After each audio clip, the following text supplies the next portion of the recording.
There was also quite a bit of bitterness coming from Team USA's coach Cheryl Reeves when she was asked pretty much any questions about Caitlin Clark. And she was asked if there was any second guessing from her on Caitlin Clark not making the team. And she very just spitefully says no. Doesn't elaborate on it, just says no. For me? Yeah. No. And it's funny to me how even she coached this game, because if you didn't think Caitlin Clark was the caliber of player that she is, then why would you feel the need to face guard her, to trap her, to defend her like you did? In the All-Star game, if you didn't think that she was that much of a problem and that she very truly shouldn't have been on Team USA. What's unfair that no one's addressing is Caitlin did not ask for this. If you see how Caitlin is in her press conferences, her demeanor, she's really, really chill. And she's giving a ton of praise to all of her colleagues in the WNBA. She gave praise to the women on the USA roster. She's not pouting and saying, oh, I need to be on the roster. It's just, those girls deserve it. And that's just going to make me want to work harder. She's not throwing a pity party, right? Like, she's not sitting there being like, everyone's out to get me and I have a target on my back. She's just playing through it. A lot of women in the WNBA are hating on her, when really I think the hate should be directed towards media and toward all these outlets who weren't covering the sport before, who now all of a sudden want to cover it just because of her. I understand there are a ton of talented women in the WNBA who deserve to have the spotlight more than Caitlin does. Coach Close, first things first, congratulations. First time Naismith Coach of the Year. How do you put this moment into words? In 2 words, thank you. Thank you to my family. Thank you to the mentors in my life growing up. Thank you to the amazing staff that has been so loyal, so committed. And thank you to players that believed in a vision before it came to pass. They believed we could be in this place and were willing to dream with me about how we could do it differently and how we could arrive, though we're not done yet. Sometimes you, sometimes me, always us. How does that show up in this award?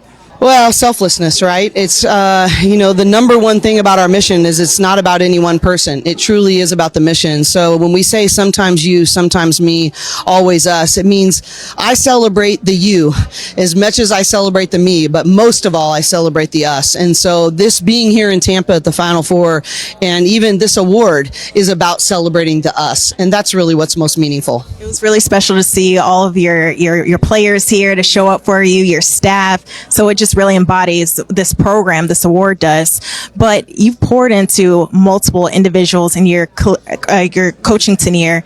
But what have they taught you throughout this path?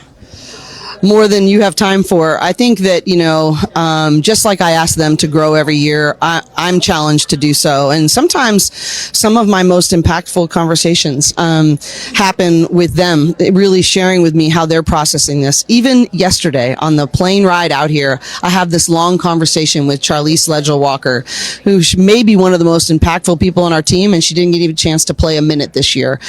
So that's just a recent example, but the list goes on and on. But I think that's the great thing, is that if you choose to be a lifelong learner, these players, these other coaches, these experiences can teach me just as much as it teaches them. As a coach, what do you hope they take from you? I just hope that they take from me that they are loved unconditionally. They can do anything they set their mind to. That they leave really embodying our 3 values, which are a growth mindset, to be people of gratitude, and to be lifestyle givers. And if they hopefully take from me that I was passionate about that and that I lived that first, as Coach Wooden used to say, the best lessons are caught, not taught. If hopefully our players can catch some of those and they can help them in their further endeavors, it will be worth it. Thank you so much for your time, and congratulations and good luck in the Final Four. Well, thank you. And thank you for all you do and your team. It really makes a difference in growing our game, and I've really enjoyed getting to know you. The WNBA thought things couldn't get any more chaotic. But then one leaked quote sent the entire league into a meltdown. A team owner, someone with power, influence, and access, was caught saying the one thing nobody ever expected about Caitlin Clark. She's replaceable. And the moment those 2 words hit the internet, the league, the fans, and even players were left stunned. Because let's be clear, Caitlin Clark has been anything but replaceable. She's the reason arenas sold out. She's the reason viewership exploded. She's the reason the WNBA just had its biggest financial surge in over a decade. Yet behind closed doors, somebody at the top tried to downplay all of that. The leaked quote came from a private conversation, a moment where egos slipped, masks fell, and the truth about how some executives really feel about Clark came out. And fans instantly asked the question, is this jealousy? Is this fear? Or is this the league trying to protect the old guard, even at the cost of disrespecting the superstar who saved them? Players reacted, coaches reacted, analysts reacted, and within hours, the owner in question was forced into damage control, issuing a statement that only made things worse.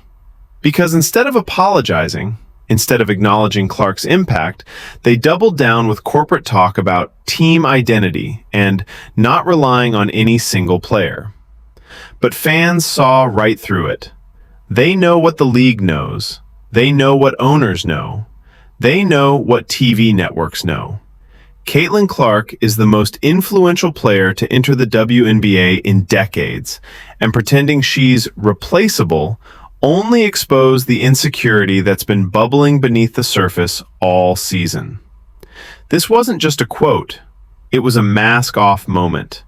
A moment that revealed the tension between the league's rising star and a system struggling to adjust to the new reality she created. A reality where fans follow her. A reality where sponsors want her. A reality where the future of the WNBA is built around her impact. And the owner who said she's replaceable may have just learned the hard way that the entire country disagrees. Because if Caitlin Clark were truly replaceable, the WNBA wouldn't be terrified every time she gets disrespected. They wouldn't scramble to fix PR disasters. They wouldn't rely on her name to keep the league alive. The truth is simple. She's irreplaceable. And everyone knows it, whether they want to admit it or not.